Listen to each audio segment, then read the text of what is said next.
মাহফিল চলাকালে তাফসীর মাহফিল, আল্লাহর কোরআনের তাফসীর হচ্ছে, মাহফিল চলাকালে আপনি মাহফিলের মাইকগুলো বন্ধ করে দিয়েছেন, সেই কথাও তো মনে আছে, ঠিক কিনা বলেন? কিন্তু আল্লাহর কোরআনের মাহফিল তো এখন চলবে নাকি বন্ধ? আপনি কোথায়? আপনি কোথায়? একটু রাস্তায় উঠার জন্য পা পর্যন্ত ধরে, কথা কন না, পা ধরে রাস্তায় উঠার জন্য। ভাই, আপনি যদি একটু সুযোগ করে দেন তাহলে একটু রাস্তায় উঠতে পারি। অসহায় অবস্থায় আছে কেন? এই কথা, এই যে বারবার এই মিম্বার থেকে বারবার সতর্ক বার্তা দিয়েছিলাম, তখন ক্ষমতার দাপটে এগুলা কিচ্ছু কানের মধ্যে ঢুকাই নেই, উল্টা বুঝতে সব, ঠিক না? আল্লাহর কোরআনের তাফসীর চলছে, বেশি দূরে না, আক্তার মিয়ার হাটে কত বছর মাওলানা সানাউল্লাহ নুরি সাহেব হুজুরের মাহফিল চলছে, শুধু মাঠের ৩টা-৪টা মাইক ব্যতীত এই হারামজাদা জানোয়ারের বাচ্চা জালিমের গোষ্ঠী স্বৈরাচারের অনুসারীরা সব মাইকগুলো বন্ধ করে দিয়েছে ক্ষমতা দেখায়। কিন্তু সেটা ভুলে যায় নাই।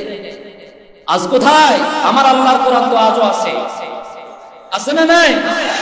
কিয়ামত পর্যন্ত ইউরিদুনা লিইউতফিউ নূরাল্লাহি বিআফওয়াহিহিম ওয়াল্লাহু মুতিম্মু নূরিহি ওয়ালাউ কারিহাল কাফিরুন। মোল্লার কথা, যারা পারেন পড়েন আমার সাথে, আর পিছনের ভাইদেরকে একটু বসার জায়গা করে দেন, একটু সামনে খালি জায়গা করে দেন প্লিজ। ইউরিদুনা লিইউতফিউ নূরাল্লাহি বিআফওয়াহিহিম ওয়াল্লাহু মুতিম্মু নূরিহি ওয়ালাউ কারিহাল কাফিরুন। সেই দিন কেঁদে কেঁদে কান্না জড়িত কণ্ঠে আল্লাহর কোরআন সেখানে তেলাওয়াত করেছিলাম, এই আয়াত তেলাওয়াত করেছিলাম। যখন খবর এসেছে হুজুর বাইরের সব মাইকগুলো বন্ধ করে দিয়েছে, বাইরের মানুষ আওয়াজ শুনতে পায় না, এমনকি আবার ঘোষণা দিয়েছে প্যান্ডেলের মাইকগুলো ভলিউম কমায় দেওয়ার জন্য, সাউন্ড কমায় দেওয়ার জন্য। সেদিন আল্লাহর কাছে আল্লাহর কোরআনের আয়াত তেলাওয়াত করেছি কেঁদে কেঁদে, যেখানে আল্লাহ তাআলা বলেছেন কাফেররা চাই, অস্বীকারীরা চাই, অবিশ্বাসীরা চাই তাদের মুখের ফুৎকার দিয়ে, তাদের ষড়যন্ত্র দিয়ে, চক্রান্ত দিয়ে আল্লাহর কোরআনের আলোকে নিভিয়ে দিতে, আল্লাহর কোরআনের আওয়াজকে বন্ধ করে দিতে। আল্লাহ তাআলা বলছেন না, तमाम পৃথিবীর সমস্ত বেঈমান, বেঈমান কাফের, অবিশ্বাসীরা আমার কোরআনের আলোকে নির্বাপিত করতে চাইলে, আল্লাহর কোরআনের আলো নিভাতে চাইলে আল্লাহ তাআলা তাদেরকে নিভাইয়া দিবেন, নিশ্চিহ্ন করে দিবেন। কোরআনের নূর, কোরআনের আয়াত, কোরআনের আলো কিয়ামত পর্যন্ত জমিনের মধ্যে থাকবে। এই সূরা আপনাদের সামনে তেলাওয়াত করেছি 43, 44, 45 এবং 46 নম্বর আয়াতে কারীম। আল্লাহ তাআলা আমাকে সমাজের মানুষের হেদায়েতের জন্য, শান্তির জন্য, সফলতার জন্য, মুক্তির জন্য আমাকে সহ সবাইকে কথাগুলো বিশুদ্ধভাবে, সহিভাবে বুঝিয়ে বলার এবং আমল করার তৌফিক দান করুন, আমিন। সম্মানিত উপস্থিতি, আমরা হচ্ছে আল্লাহ তাআলার গোলাম। আমরা কার গোলাম? নিজেকে আল্লাহর গোলাম বলতে লজ্জা লাগে? আমি যে আল্লাহর গোলাম, আমি কথা বলতে কি শরম লাগে? এটা সৌভাগ্যের বিষয়। আমি যদি গোলাম হই আর আমার মালিক যদি আল্লাহ হন, এর থেকে বড় তৃপ্তি, এর থেকে বড় সৌভাগ্য, এর থেকে বড় আনন্দের বিষয় কিছু হতে পারে? কি বলেন আপনারা? আমি গোলাম, আমার মালিক কে? সবার মালিক কে? এর থেকে বড় সম্মানজনক পরিচয় আর কিছু হতে পারে? আল্লাহু আকবার। আমি যদি হিন্দু হতাম তাহলে আমার প্রভু হতো গণেশ, সরস্বতী, ঠিক কিনা বলে? ঈশ্বর। তবে ঈশ্বরের আবার স্ত্রীলিঙ্গ আছে, ঈশ্বরী। আমি যদি আমার মালিককে বিধাতা বানাতাম, ওই মালিকের স্ত্রীলিঙ্গ আছে বিধাত্রী, ঠিক কিনা বলে? এভাবে করে পৃথিবীর যত ধর্মের অনুসারী ভাইয়েরা তাদের উপাস্য বলেন, মালিক বলেন, গড বলেন, তারপরে ঈশ্বর বলেন, যে যাই বলুন না কেন তার একটা বিপরীতে একটা স্ত্রীলিঙ্গ শব্দ আছে না নাই? কিন্তু আমাদের কোন আল্লাহর কোন স্ত্রী আছে? নাই। তিনি কাউকে জন্ম দেন নাই, তাকে কেউ জন্ম এক একটা মাত্র ছোট্ট একটা সূরার ভিতরে আল্লাহ তার ছোট্ট পরিচয়টুকু চমৎকার ভাবে তুলে ধরেছেন। সুবহানাল্লাহ। কোরআনুল কারীমের 30 নম্বর পারা 113 নম্বর 111 নম্বর সূরা, সেই সূরার ভিতরে আল্লাহ রাব্বুল আলামিন চমৎকার করে তার পরিচয় তুলে ধরছেন এভাবে, কুল হুয়াল্লাহু আহাদ আল্লাহুস সামাদ লাম ইয়ালিদ ওয়া লাম ইউলাদ ওয়া লাম ইয়াকুল লাহু কুফুয়ান আহাদ। সুবহানাল্লাহ। এই সূরাটা সবাই পারেন তো? একবার তেলাওয়াত করলে 10 পারার সমান সওয়াব আল্লাহ আপনার আমলনামা লিখে দিবেন। কয়বার? এই ছোট্ট একটা সূরার ফজিলতের অনেকগুলো কারণের মধ্যে একটা কারণ হলো এই সূরার ভিতরে আল্লাহ তাআলা তার পরিচয়টা এমন ভাবে তুলে ধরেছেন, গোটা 30 পারা কোরআন কারীমের ভিতরে আল্লাহ তাআলা এইভাবে তার পরিচয় তুলে ধরেন নাই, যার কারণে আল্লাহর পরিচয়, আল্লাহর সার্বভৌমত্ব এবং অস্তিত্বের পরিচয় থাকার কারণে নবীজি সাল্লাল্লাহু আলাইহি সাল্লাম বলেছেন, একবার যদি কোন উম্মত সূরাতুল ফাতিহা, সূরাতুল ইখলাস তেলাওয়াত করে, ইখলাস তেলাওয়াত যদি একবার করে আল্লাহ তাআলা আর আরেকজন বান্দা টানা বসে বসে 10 পারা কোরআন তেলাওয়াত করলে যে সওয়াব তার আমলনামায় লেখা হবে, একবার সূরা ইখলাস তেলাওয়াতকারী আমলনামার মধ্যে সমান সওয়াব লিখে দিবেন কে?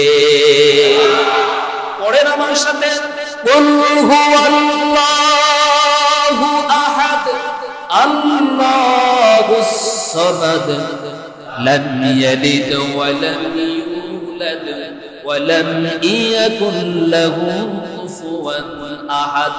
কয় পারা সওয়াব পাইছি বলেন? না আগে একবার পড়ছিলাম না? কয় পারা? 30 পারা কোরআন দরকার আছে তো? আবার পড়েন, মুহাব্বতের সাথে পড়বেন, আবেগ নিয়ে পড়বেন। কুল হুয়াল্লাহু আহাদ আল্লাহুস সামাদ লাম ইয়ালিদ ওয়া লাম ইউলাদ ওয়া লাম ইয়াকুল লাহু কুফুয়ান আহাদ। সকলে বলুন আলহামদুলিল্লাহ। আমার ভাইরা, দুনিয়ার বুকে একজন মানুষের জন্য এর থেকে বড় বড় পরিচয়, বড় তৃপ্তি আর আনন্দের বিষয় কিছু হতে পারে না। সে যদি নিজেকে গোলাম মনে করে আর আল্লাহকে যদি তার মালিক মনে করে, মনিব মনে করে, তার থেকে সৌভাগ্যবান, তার থেকে সৌভাগ্যবান মানুষ আকাশের নিচে জমিনের উপর আর কেউ হতে পারে না। মালিক কে? মনিব কে? গোলাম কে? আমি। বলেন গোলাম কে? আমি। এটাকে গর্বের সাথে বলবেন, তৃপ্তির সাথে বলবেন, আমি গোলাম, মালিক। এই গোলাম আর মালিকের মধ্যে সম্পর্কটা কিসে? এটা আজকে বোঝার চেষ্টা করি। আর এই গোলামদের পরিচয় কি? গোলাম আর মালিকের সম্পর্ক আর গোলামদের কাজ কি, এই বিষয়ে আজকে ইনশাআল্লাহ যতটুকু সময় থাকে বলার চেষ্টা করব। বিমাশিয়াতিল্লাহ, বিফাদলিল্লাহ, বিইذنিল্লাহ, ইনশাআল্লাহ। সকলে বলি আমিন। আমরা হচ্ছে গোলাম আর আমাদের মালিক, আমাদের মনিব হচ্ছেন আল্লাহ।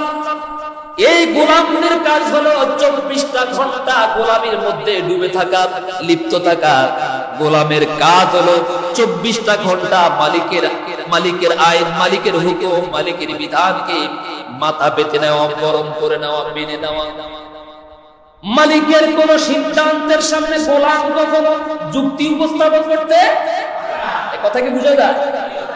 মালিকের হুকুমের সামনে গোলাম কখনো আর্গুমেন্ট উপস্থাপন করতে পারে না, যুক্তি তুলতে পারে না, আঙ্গুল উঁচু করে কথা বলতে পারে না যে তার মন মতো এটা ভালো লাগলে এটাকে সে সাদরে গ্রহণ করবে, তার কাছে এটা অপছন্দ লাগলে, এটা পালন করতে কষ্ট হলে এটাকে সে পালন করতে পারবে না, এমনটা মনে করতে পারবে না। বরং গোলাম তো হচ্ছে সেই ব্যক্তি যে ব্যক্তি তার মালিকের সিদ্ধান্তকে বাস্তবায়ন করার জন্য, মালিকের হুকুম, মালিকের আইন, মালিকের বিধানকে বাস্তবায়ন করার জন্য, সমুন্নত করার জন্য, কায়েম করার জন্য গোলাম প্রয়োজনে তার কল্লাটা ছেড়ে দেয়, কিন্তু আল্লাহ নামক মালিকের সিদ্ধান্তকে কখনো অবহেলা করতে পারে না। আমি কি বুঝাতে পেরেছি আপনাদেরকে? আমি গোলাম, আমার কাজই হলো মালিক যিনি সেই মালিকের সিদ্ধান্ত বুঝাতে পারি না। গোলামের কাজ কি? মালিকের সিদ্ধান্ত কি করা? বাস্তবায়ন করা। আর মালিক তো ছোটখাটো মালিক না। মালিক কি ছোটখাটো মালিক? শুধু বাংলাদেশের মালিক, এশিয়ার মালিক, শুধু এই পৃথিবীর মালিক, নাকি তাম নবমণ্ডল ভূমণ্ডলের মালিক? একটু চিন্তা করে। আমি যদি আপনার দোকানের কর্মচারী হই, আমার দায়িত্ব হলো চুক্তিভিত্তিক সকাল 9টা থেকে রাত 9টা পর্যন্ত আপনার দোকানের দায়িত্ব পালন করা, ঠিক কিনা? আর এর জন্য আপনি আমাকে নির্দিষ্ট একটা সম্মানী দিবেন মাসের শেষে। কিন্তু মাঝে মাঝে যদি আমি আপনার দোকান ছেড়ে আরেক দোকানে গিয়ে দায়িত্ব পালন করি, আপনি কি আমাকে মজুরি দিবেন নাকি? আমার চাকরি থাকবে নাকি? কিন্তু এই জমিনের উপরে, জমিনের বুকের উপরে এমন অসংখ্য গুরুত্ব মানুষ বসবাস করে যারা নিজেকে আল্লাহর বান্দা বলে পরিচয় দেয়, নিজেকে মুসলমান বলে পরিচয় দেয়, অথচ মালিকের সিদ্ধান্ত, মালিকের হুকুম, মালিকের বিধান তারা মানতে চায় না। আবার কিছু কিছু আছে তারা নিজেদের পছন্দ মতো কিছু মানে, আবার কিছু মানে, কিছু মানলে আর কিছু ছাড়লে। নিজের পছন্দ মতো যদি আপনি আপনার মন মতো যদি দুনিয়াতে চলেন, তাহলে আপনি যদি আমাকে আপনার দোকান থেকে বহিষ্কৃত করে দেন, মজুরি ভালোভাবে না পরিশোধ করেন, আপনি কেমন ভাবে চিন্তা করতে পারেন যে কিয়ামতের দিন আল্লাহ আপনাকে আল্লাহর জান্নাত দিবে? আপনি কেমন করে চিন্তা করে বসে আছেন?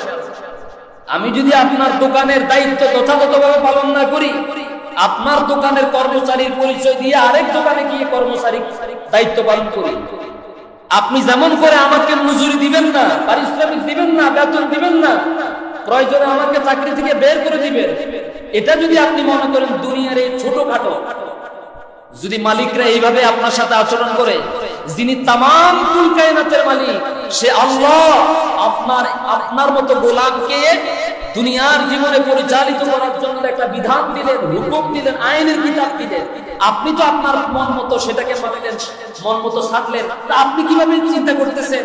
আপনি কিভাবে শির হয়ে গেলেন, নিশ্চিত হয়ে গেলেন যে আল্লাহ আপনাকে মরার পরে জান্নাত দিবেন? জান্নাত তো দিবেন তাদেরকেই যারা পরিপূর্ণভাবে গোলামীর হক আদায় করেছে। বুঝাতে পারি? জান্নাত কাদেরকে দিবেন? সবাই বলেন। যারা পরিপূর্ণভাবে গোলামীর হক আদায় করেছে, যারা পরিপূর্ণভাবে আল্লাহর বিধান পালন করেছে, জান্নাত তো আল্লাহ তাদেরকে দিবেন। নাকি মন মতো মানবেন, মন মতো ছাড়বেন? হুজুর আয়াত থেকে আমার ভালো লাগে না, এটা ওয়াজ না করে কি পারা যায় না? হুজুর বিষয়টা আমার কাছে ভালো লাগে না, এটা না করে কি পারা যায় না? পারা যায়। তবে আপনাকে খুশি করার জন্য পারা যায়, কিন্তু চূড়ান্ত ধরা একদিন আমাকে আজ সেই মহান মালিকের কাছে আমাকে করতেই হবে, ধরা খাইতেই হবে। নাকি ধরা খাইতে হবে, এই জন্য আমি পারি না। অবস্থাটা মাঝে মাঝে এমন হয়, ঠাকুর ঘরে কেড়ে আমি কলা খাই না। এক মালিক কাঁঠালের বাগান পাহারা দেওয়ার জন্য কিছু কর্মচারীদেরকে দায়িত্ব দিল। তো যে গাছের কাঁঠাল খুব মিষ্টি, এক দুষ্ট কর্মচারী চিন্তা করলো মালিক তো 1 মাসের জন্য বাইরে গেছে, আসবে না, তা আমি একটা কাজ করি, কাঁঠাল যেটা ভারী মিষ্টি ওটাকে আমি মাথায় করে বাড়িতে নিয়ে যাই। রাতের বেলা শয়তানি বুদ্ধি আসলো মাথার মধ্যে, কাঁঠাল চুরি করে বাড়িতে নিয়ে গেল। মালিক যে কোনো কারণে সিদ্ধান্ত পরিবর্তন করলো, বাইরে গেল না, পরবর্তী দিন আবার বাগানে আসলো। এসে দেখলো যে গাছের মধ্যে তো কাঁঠাল নাই, যে কাঁঠালটা মালিক খুব বেশি পছন্দ করে। জিজ্ঞাসা করলো এই গাছের কাঁঠাল কই গেল? সমস্ত কর্মচারীরা বললো আমরা তো জানি না, আমাদের অগোচরে, আমরা তো এটা বুঝতে পারিনি, এটা কিভাবে চুরি হয়ে গেল, কে নিল, কোথায় গেল? একজন সিদ্ধান্ত দিল, মালিক ম্যানেজার সিদ্ধান্ত দিল, এইভাবে আপনি কাঁঠাল চোরকে ধরতে পারবেন। আর সবাইকে তো আপনি বিশ্বাস করেন, সবাই আপনার পছন্দের লোক, আপনি বিশ্বাস করে তাদেরকে নিয়োগ দিয়েছেন, তো কিভাবে করা যাবে? সবাইকে আপনি ডাকেন, ব্যবস্থা আমি করছি। কিভাবে? আপনি সবাইকে হাজির করে বলবেন গত রাত্রে আমার বাগানের কাঁঠাল যে চুরি করেছে তার মাথার মধ্যে লাসা লাগিয়ে দিয়েছে। কি লাগে কাঁঠালে লাসা লাগে। মালিক সবাইকে হাজির করে কোনো কথা বললেন না, বললেন আমি তোমাদের কাউকে চোর মনে করি না, তবে আমি এ ব্যাপারে নিশ্চিত গতকালকে তোমাদের মধ্য থেকে যে ব্যক্তি আমার কাঁঠাল চুরি করেছো তার মাথার মধ্যে কাঁঠালের ময়লা লেগে আছে, লাসা লেগে আছে। এই কথা বলার পরে কেউ মাথায় হাত দিল না। 40-50 জনের মধ্যে একজন হঠাৎ করে মাথায় হাত দিয়ে চুলের মধ্যে এমন এমন করতেছে। বুঝাতে পারি আসলে মাথার মধ্যে কি নাই নাই, কারণ সে ভুলে গেছে না আমি তো কাঁঠাল মাথায় করে নিই না, আমি কাঁঠালটা নিচে কাঁধে করি। বুঝাতে পারি? তো ঠিক তেমনি ভাবে সারা দুনিয়ার বুকে এমন কিছু মানুষ থাকবে, আপনি যখন কোরআন সুন্নাহ থেকে কোরআন সুন্নাহ দিয়ে মানুষ ইসলামের দিকে ডাকবেন, দ্বীনের দিকে ডাকবেন, সত্যের দিকে ডাকবেন, হেদায়েতের দিকে ডাকবেন, আলোর দিকে ডাকবেন, ন্যায়ের দিকে ডাকবেন, তখনই যাদের মাথার মধ্যে ওই যে লাসা লাগিয়ে দিয়েছে তারা তখন বলবে যে হুজুর এটা বাতিল করা যায় না, এটা আমার কাছে অসহ্য লাগে, আমি তো এটা পছন্দ করি না, এমন ওয়াজ আমার কাছে নাই, এটা আমি পারবো না।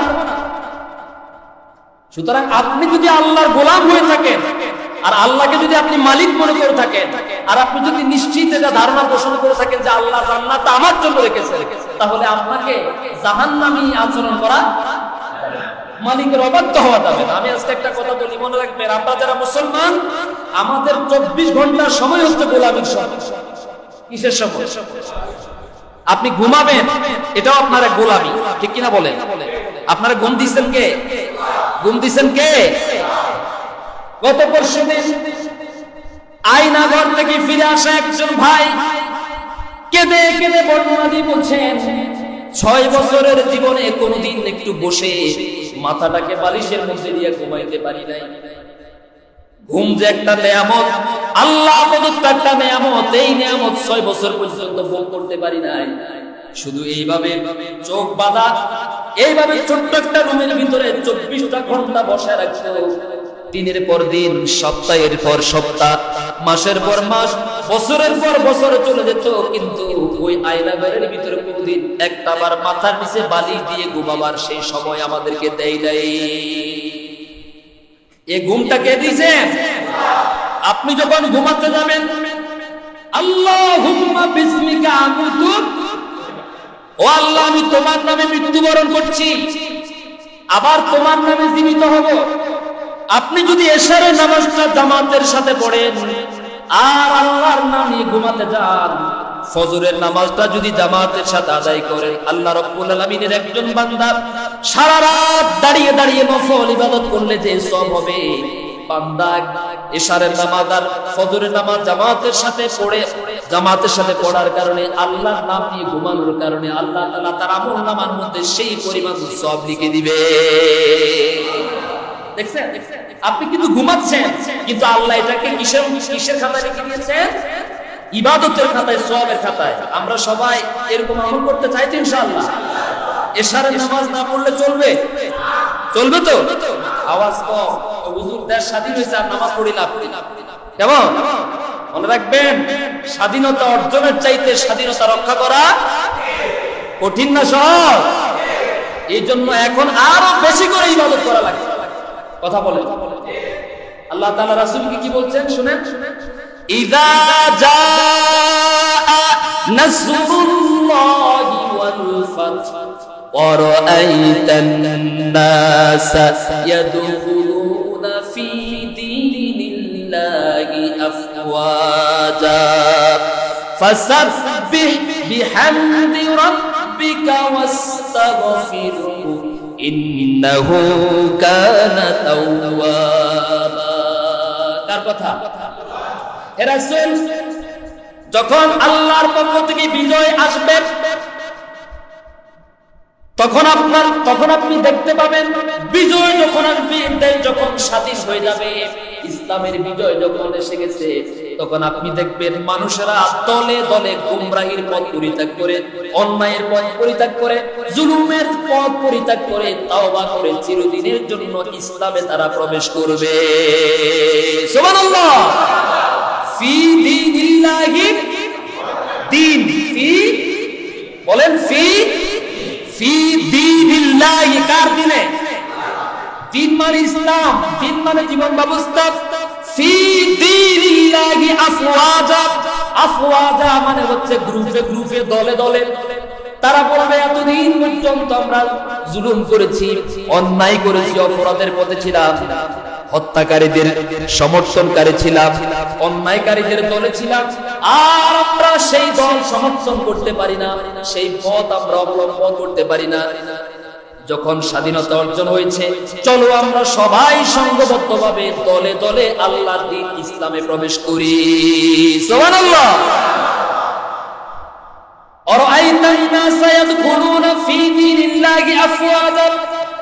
এবার মানুষ যখন দলে দলে কালিমা পড়ে ইসলামে প্রবেশ করবে, তখন আপনার দায়িত্ব হলো ফাসাব্বিহ বিহামদি রাব্বিকা, আপনি আপনার রবের জন্য তাসবিহ আদায় করুন, তার প্রশংসা আদায় করুন। সুবহানাল্লাহ। এখানে কি বলছেন যে দিন কায়েম হয়ে গেলে আপনি যখন দেখবেন যে বিভিন্ন এলাকা থেকে মানুষগুলো দলে দলে গ্রুপে গ্রুপে ইসলামে প্রবেশ করতেছে, আর আপনি অহংকার করবেন, অধ্যক্ষপূর্ণ আচরণ করবেন, নামাজ ছেড়ে দিবেন, তাসবিহ ছেড়ে দিবেন, এমন কথা বলেছেন?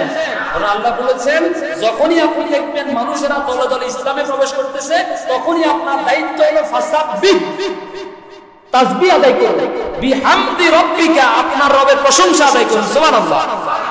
ইন্নাহু কানা, নিশ্চয়ই তিনি, ইন্নাহু কানা তাওয়াবা, নিশ্চয়ই তিনি তাওবা কবুলকারী। সুবহানাল্লাহ বলেন। এ আমার ভাইরা, হতাশ হবেন না, নিরাশ হবেন না। আপনার জুলুমের মাত্রা, জুলুমের পরিধি যতই উঁচু হোক না কেন, আল্লাহ তো হচ্ছেন এমন মালিক, আল্লাহ হচ্ছেন এমন স্রষ্টা, এমন রব, আপনার গুনার চাইতে কয়েক হাজার কোটি গুণ আল্লাহর দয়া রহমত অনেক বড়। সুবহানাল্লাহ। ইন্নাহু কানা তাওয়াবা, নিশ্চয়ই তিনি তাওবা কবুলকারী। অতএব আল্লাহর মতো একজন মালিক যাদের আছে, যিনি তাওবা করেন, তিনি আপনার তাওবাকে কবুল করার জন্য বসে আছেন, প্রস্তুত আছেন, সেই গোলামদের কি কোনো হতাশার কোনো বিষয় আছে? আল্লাহ আমাদেরকে তুমি তাওবাকারী হিসেবে কবুল করো। আমরা তাওবা করব কার কাছে? আল্লাহর কাছে। সম্মানিত উপস্থিতি, তাহলে আমরা হচ্ছি গোলাম আর আমাদের মালিক হচ্ছে আল্লাহ। তাহলে গোলামের কাজ কি বলেছিলাম? গোলামি করা। গোলামের কাজ কি করা? মালিকের সকল সিদ্ধান্তকে, জোরে বলেন, বাস্তবায়ন করা। এখন গোলাম যদি বলে আল্লাহ আপনি মালিক ঠিক আছে, তবে নামাজ যদি 5 ওয়াক্ত না দিয়ে ফজরের নামাজটা যদি একটু বাদ দিতেন সুন্দর হতো না? আপনি যদি বলেন আল্লাহ রোজা প্রত্যেক বছর 30টা 29টা দেওয়া দরকার, কোনো কোনো বছরে 2টা কম দিলে কি হয় না? আমার কাছে কষ্ট লাগে, আপনি বুঝেছেন? আল্লাহ এশারের নামাজ মাগরিবের নামাজের মতো 3 রাকাত করে দিতে সুবিধা হতো না? আল্লাহ আপনার সব ভালো লাগে, কিন্তু একটা বিধান, সুদের এই কথাগুলো যদি কোরআনে না থাকতো, না দিলে কি সুবিধা হতো না? আল্লাহ আপনার সব বিধান ভালো লাগে, যদি একটু ঘুষের আয়াতগুলো যদি বাদ দিয়ে দিতেন, দুর্নীতির কথাগুলো যদি বাদ দিয়ে দিতেন, তাহলে সুরের মতো আমাদেরকে জুমার দিন মাথা নিচু করে বসে থাকা লাগে। জোরে বলে। এমন কিছু নামদারি মুনাফিক মার্কা মুসলমান আছে না নাই? আল্লাহর সব বিধান তাদের কাছে ভালো লাগে না, আর লাগে না বলেই তো হুজুরদের চাকরি চলে যায়। কথা কর না। দেশ স্বাধীন হওয়ার পরেও জালিম স্বৈরাচারের দোসর মানিকের বিরুদ্ধে কথা বলার কারণে, চোর ধর্মের বাবা সালমান এফ রহমানের বিরুদ্ধে কথা বলার কারণে এক প্রতিবে চাকরি চলে গেছে। দেশ স্বাধীন হওয়ার পরেও বুঝাতে পারি। আমি বলি ওই এলাকার মুসল্লিরা চুরি হাতে নিয়ে ঘরে বসে থাকা দরকার ছিল।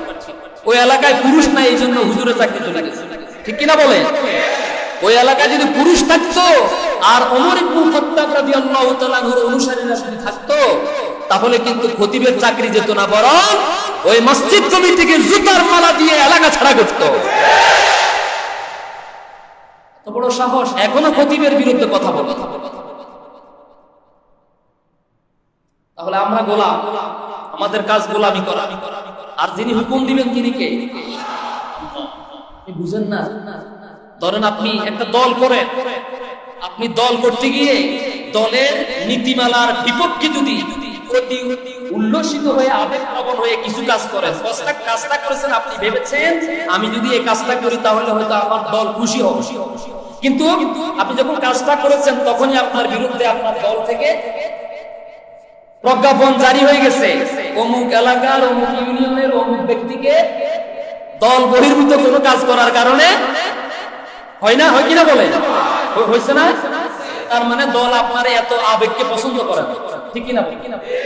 একটা দেশের একটা দল যদি আপনাকে দল থেকে বহিষ্কার করে আপনাকে তাদের কর্মী থেকে বাদ দিয়ে দেয়, তাদের নেতার ডায়েরি থেকে আপনাকে কেটে দেয়, নাম কেটে দেয়, আপনি কি একটু চিন্তা করছেন আমার আপনার মালিক আল্লাহ 24টা ঘন্টার মধ্যে কত হাজার বার নাফরমানি করি, কত অন্যায় করি, কত কুফরি করি, এরপরে আপনি বুঝতেছেন, আপনি কিভাবে নিশ্চিত হয়ে আছেন যে ইসলামের খাতার মধ্যে, আল্লাহর খাতার মধ্যে, রাসূলের খাতার মধ্যে আপনার নামটা বান্দা হিসাবে আছে, উম্মত হিসাবে আছে, আপনি কিভাবে চিন্তা করছেন? কষ্ট হচ্ছে আপনাদের? প্রিয় ভাইরা আমার, আল্লাহ রাব্বুল আলামিন বলছেন وعباد الرحمن الذين يمشون على الأرض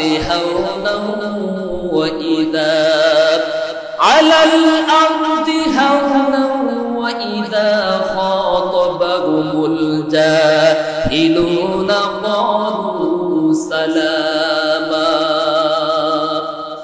রহমানের বান্দা তো তারাই, দেখেন সেটা শব্দের দিকে খেয়াল করে, রহমানের বান্দা তো তারাই, তারা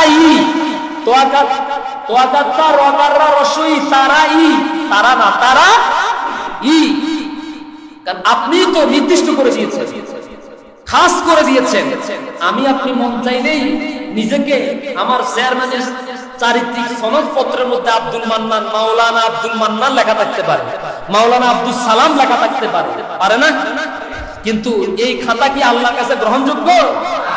আবার চেয়ারম্যান এক দল করে, আপনি আরেক দল করেন, ওখানে আপনি চারিত্রিক সনদপত্র নিতে গেছেন, চেয়ারম্যান দেখলো যে না এটা তো আমার দলের নেতা কর্মী অথবা সমর্থক নয়, তখন ওখানে লিখে দিল এই লোক, ওরা আমি চিনি না, অথবা ও রাষ্ট্রদ্রোহী, সরকার বিরোধী কর্মকাণ্ডের সাথে লিপ্ত, এমন একটা কলাম, একটা লাইন লিখে দিল, আপনাকে দুনিয়ার বুকে রাষ্ট্রদ্রোহী বানায়া দিল, আপনাকে অবৈধ বানায়া দিল, তাই কিনা বলবি? শুধু দল না করার কারণে। অথচ দুনিয়ার এই দলের সাথে আপনার সম্পৃক্ততা, সমর্থন না থাকার কারণে তারা যদি আপনাকে দুনিয়া থেকে অবাঞ্ছিত ঘোষণা করে, আর আপনি যদি আল্লাহর পথের মধ্যে থাকেন, আল্লাহর রাস্তায় অবিচল থাকেন, দুনিয়ার কেউ আপনাকে সার্টিফিকেট না দিলেও আল্লাহ আপনাকে বান্দা হিসেবে সার্টিফিকেট দিয়ে রেখেছে। আবার দুনিয়ার সব মানুষগুলো যদি আপনাকে ভালো মানুষ বলে সার্টিফিকেট দেয়, বড় আল্লামা হিসাবে সার্টিফিকেট দেয়, বড় কারি সাহেব হিসাবে সার্টিফিকেট দেয়, বড় রাজনীতিবিদ হিসাবে সার্টিফিকেট দেয়, বড় চিকিৎসক হিসাবে, শিক্ষাবিদ হিসাবে, সাংবাদিক হিসাবে, বুদ্ধিজীবী হিসাবে যদি আপনাকে সার্টিফিকেট দেয়, আর আকাশ এবং জমিনের একচ্ছত্র মালিক আল্লাহ রাব্বুল আলামিন যদি আপনাকে বান্দা হিসাবে কিয়ামতের দিন পরিচয় না দেন, তাহলে আপনার দুনিয়ার জীবন শেষ, আখিরাতের জীবন বরবাদ। ঠিক কিনা বলে? তাহলে কেউ আপনাকে ভালোবাসুক আর নাই বাসুক, আপনি যদি আল্লাহর মধ্যে অবিচল থাকেন, আর ওই আল্লাহ যদি কিয়ামতের দিন বলেন আমি তো তোর মালিক ছিলাম, আমি তো তোর ভালোবাসি, তুই তো আমার গোলাম, তাহলে আর কিছু লাগে? আমাদের সার্টিফিকেট কে দিবে?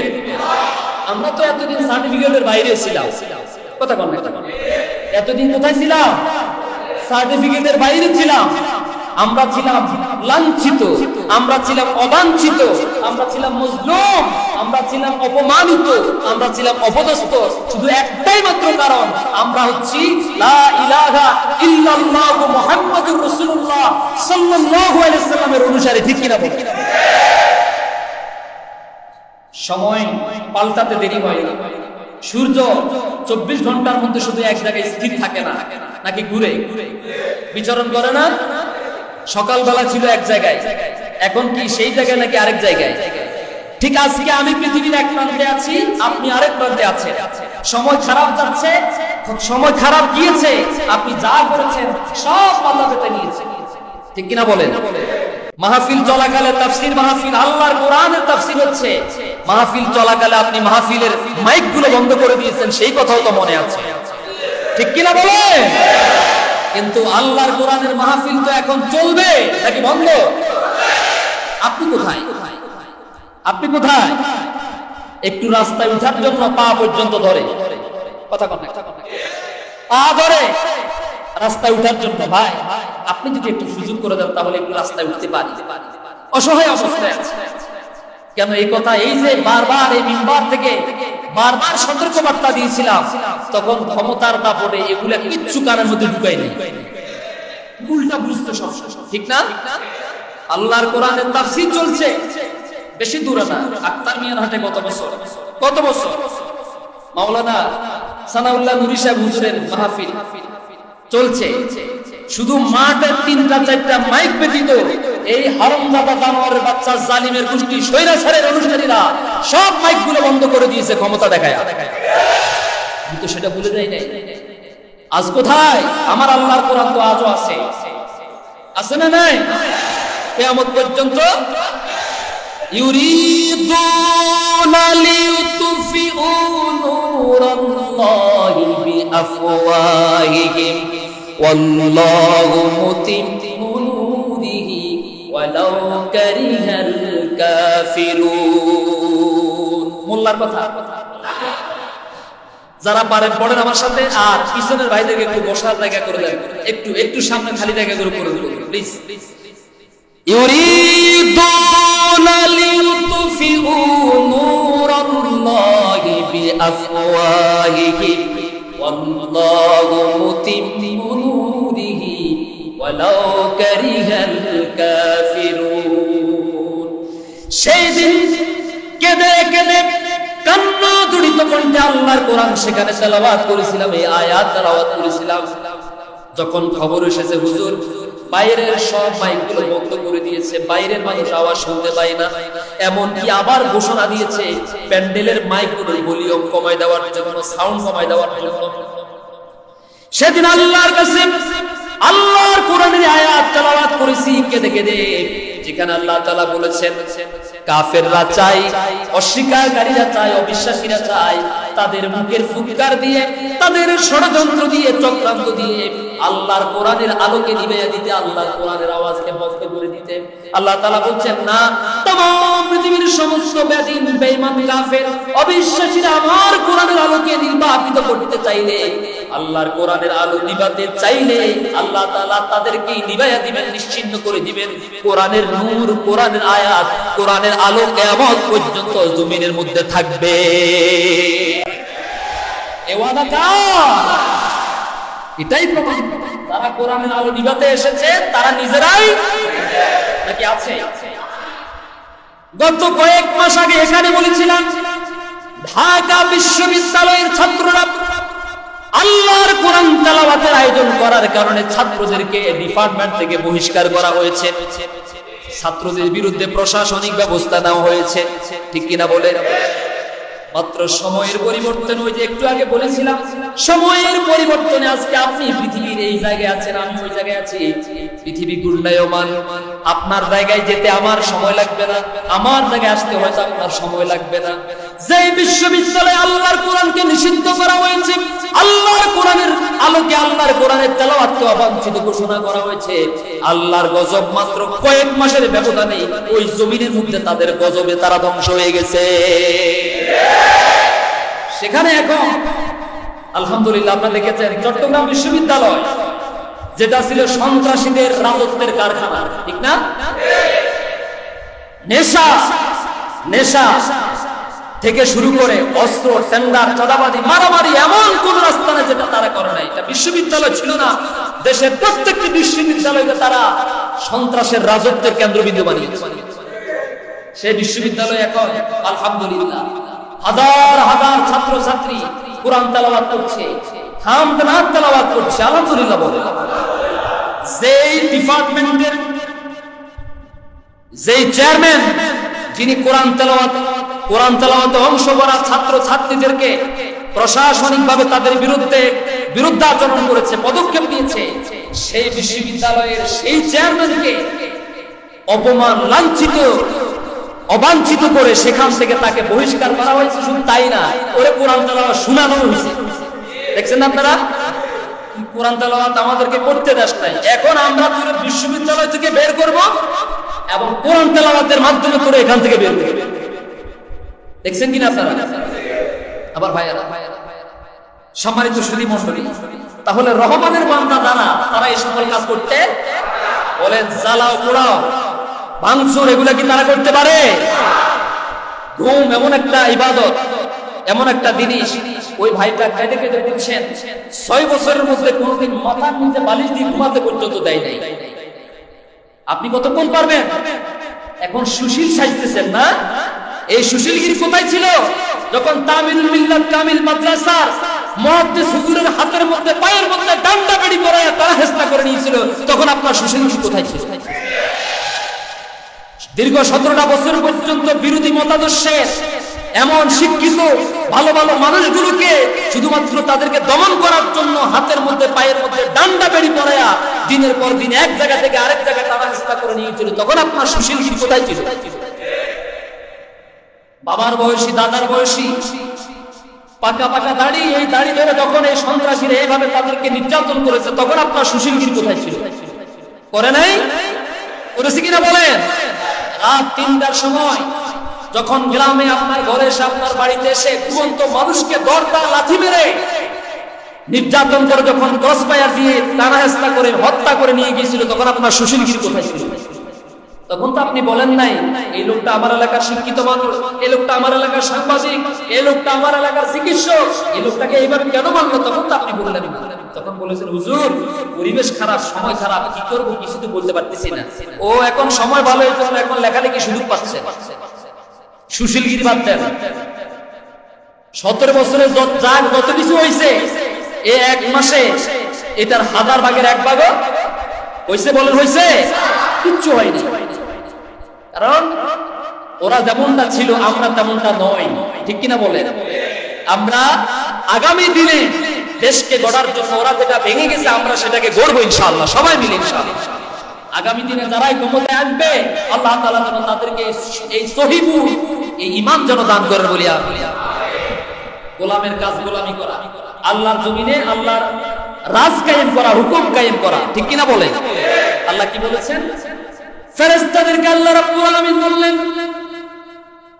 ওয়া ইয ক্বালা রাব্বুকা লিল মালাইকাতি ইন্নী জাইলুন ফিল আরদি খলিফা। ফেরেশতাদেরকে আল্লাহ বললেন, আমি পৃথিবীতে আমার খলিফা নিযুক্ত করব, খলিফা প্রেরণ করব, খলিফা সৃষ্টি করব। এখন বাংলাদেশের মুসলমানেরা মনে করে খলিফা মানে বলতে কাপড় সেলাই করে। কথা কথা কথা কথা, এটাই এখানে আমাদের ভুল। আমরা মনে করি খলিফা মানে কাপড় সেলাইকারী, দর্জি। আসলে কি তাই? আহারে মুসলমান, কোরআন থেকে কত দূরে। এই জন্য এই ছোট্ট একটা শব্দের অর্থ তারা বোঝে না অধিকাংশ মানুষ। খলিফা শব্দের খলিফা শব্দের অর্থ হচ্ছে প্রতিনিধি। প্রতিনিধি, খলিফা শব্দের অর্থ কি? সবাই বলে খলিফা মানে কি? প্রতিনিধি। আমরা কার প্রতিনিধি? খেয়াল করে, ইন্নী জাইলুন ফিল আরদি, আরদিন মানে পৃথিবী, আরদুন মানে জমিন। আমি জমিনে আমার প্রতিনিধি প্রেরণ করব, সৃষ্টি করব, তৈরি করব। এই প্রতিনিধির কাজ কি? প্রতিনিধির কাজ হচ্ছে, আমি আল্লাহ তো একজন। আল্লাহ কয়জন? কিন্তু পৃথিবীর প্রান্তে প্রান্তে, কোনায় কোনায়, আনাচে কানাচে, দিগন্তে দিগন্তে আমার বিধানকে পৌঁছানোর জন্য, আমার দাওয়াতকে পৌঁছাবার জন্য আমি আল্লাহ যাব না, বরং আমার পক্ষ থেকে একজন প্রতিনিধি তৈরি করব, যারা জমিনের বুকে এই দাওয়াত পৌঁছাবে এবং এই দাওয়াতের আলোকে জমিনের মধ্যে তারা শাসন করবে। সুবহানাল্লাহ। খলিফা, খলিফা মানে প্রতিনিধি। এখন ধরেন আপনাদের এলাকার মন্ত্রী মহোদয় একটা প্রোগ্রামে আসতে পারেন, তো উনি না আসতে পারার কারণে উনি বললেন একজন চেয়ারম্যান অথবা ওনার একজন ওনার পিএস কে বললেন যে আমি তো বিদেশে যাচ্ছি, আমার একটা দাওয়াত ছিল মোহাম্মদপুরে, আমি তো যেতে পারি নাই, তুমি আমার পক্ষ থেকে সেই প্রোগ্রামে প্রতিনিধি হিসেবে। এরকম যায় না? কথা ইউনূস স্যার আসতে পারেন না, ইউনূস স্যারের প্রতিনিধি। এমপি সাহেব আসতে পারেন না, এমপি সাহেবের প্রতিনিধি। তো ইউনূস স্যার কি বলেছেন? বলেছেন এই কথাগুলো আমার পক্ষ থেকে সেখানে আপনি বলবেন। তিনি যা বলতে বলেছেন তার প্রতিনিধি এর থেকে কমাইয়া বলার সুযোগ নাই, বাড়িয়ে বলারও আছে বলার কি সুযোগ আছে? আমি আপনি যদি আল্লাহর প্রতিনিধি হই আল্লাহর কথা মোতাবেক, তাহলে আমি আপনিও আল্লাহর এই সিটির বাইরে এক কদম আগ বাড়াবার সুযোগ নাই। আবার এই সিটির ভিতরে যা আছে এর ভিতরে এবং এর বাইরে যা আছে এক কদম সামনে যাওয়ার সুযোগ নাই, এক কদম ভিতরে থাকার সুযোগ নাই।